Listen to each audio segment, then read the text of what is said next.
আমি, আমার ওয়াইফ, আমার মেয়ে, আমরা তিনজন একসাথে আসছি উত্তরা থেকে ভোট দেওয়ার জন্য। আমি থাকি উত্তরা 10 নম্বর সেক্টর, 22 নম্বর রোড, হানিপালি মোড়। ওইখান থেকে আমি ভোট দিতে এসেছি কোথাও ক্যান্টিনে। কেন? জনপ্রিয়তা, ভালোবাসা,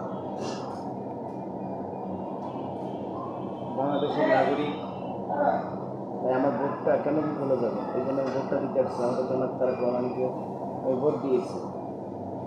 আমি দয়া করি আমাদের জনাব তারেক রহমান যাতে সরকার গঠন করতে পারে। ইনশাল্লাহ আপনারা সবাই লাইক কমেন্ট শেয়ার করবেন।